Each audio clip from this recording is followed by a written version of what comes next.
one of the elements of where they want to take the world is a third world war, which they wish to involve Europe, the United States, and well, Canada, North America, and Russia and China. I was told by insiders in the 1990s in America that the plan was to lead to a conflict involving China. For this reason, in the 1800s, letters were written, and particularly one particular letter, between two high-level players in the secret society network, in which the 3 world wars were described of where they were going to go.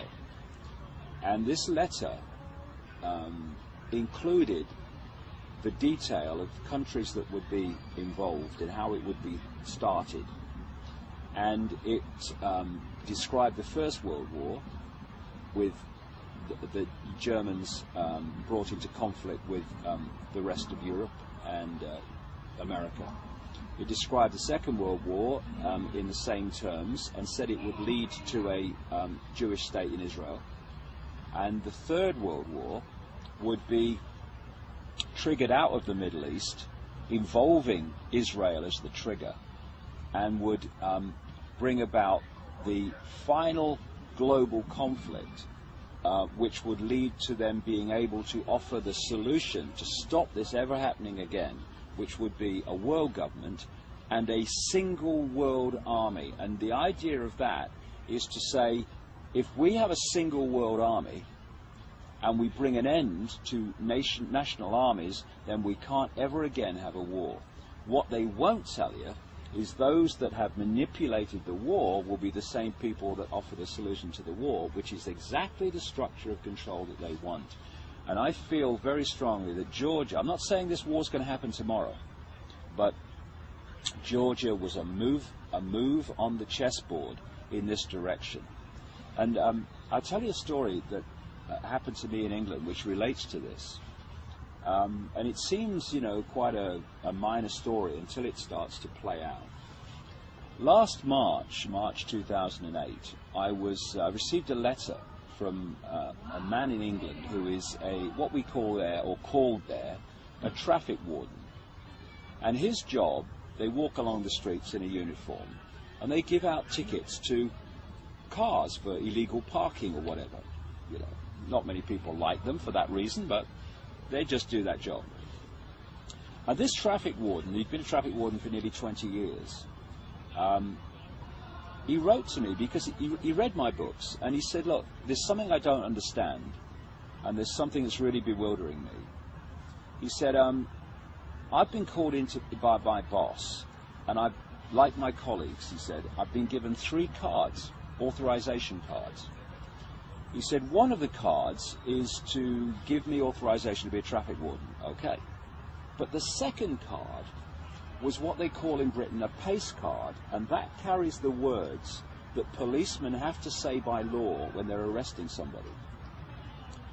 And the third card was the authorization of this man and his colleagues, traffic wardens, to go into private property without permission. So this man, who's a nice guy, he said to his boss, why do I need the statement you make to arrest people if you're a policeman, and why do I need an authorization to go into private property? And his boss said, look, I've been told to give them out, take them home, leave them until further notice. A few days later, him and a few other traffic wardens are outside the police station in this county, this town. And a policeman came out that this traffic warden had known a long time, I hadn't seen for a while. And the policeman came over and made the small talk, and then he pulled his friend aside. He said, I want to talk to you. And he said to him 4 or 5 times in this conversation, you must not breathe a word about this. He said, I've got the job, he said, in this county, and there's someone like me in every other county of the United Kingdom, a policeman, whose job it is to organize in preparation for a coming war. He said, we're preparing for this war well in advance. And he said, what's expected by the government is that when this war starts, there will be massive civil unrest on the streets of Britain and protest. He said, so what's happening is that when that war starts and the protests start, the civil unrest they're expecting, the military and ourselves, police officers, will be focusing on dealing with the civil unrest. And you, traffic wardens, private security guards and companies, closed-circuit television operators, and all these kind of people will be brought forward to do the jobs that police officers currently do while we're dealing with a civil unrest. Well, he sent me the cards and I saw them to confirm they existed.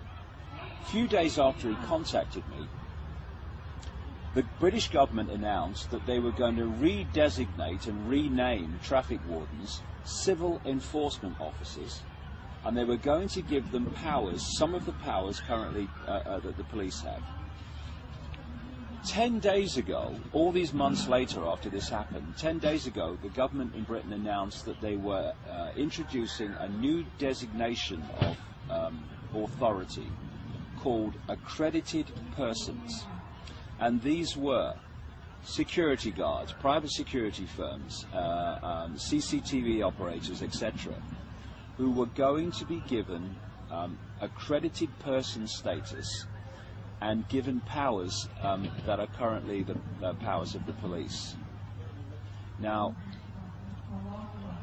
why I tell this story is that everything that this police officer said was going to happen is happening or has happened. The only thing that remains is the war. And that fits with all these other different pieces of information that suggests that a major conflict is being orchestrated, which is designed to change the face of society. Because there's nothing that changes society faster than a war. And this has been going on way back.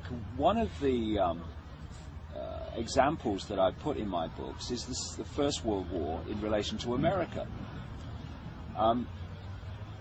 In the 1950s, there was an investigation by a congressional committee called the Reese Committee into what are known in America as tax-exempt foundations. These are organizations funded by the Rockefellers and the major elite families, who then pass the money out in apparently charitable ways, but it's nothing to do with charity. It's to do with funding this agenda while appearing not to be.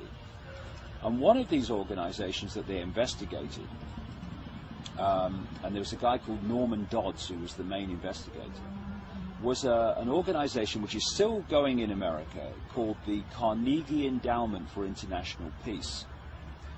What these investigators found was that this Endowment for International Peace was manipulating war.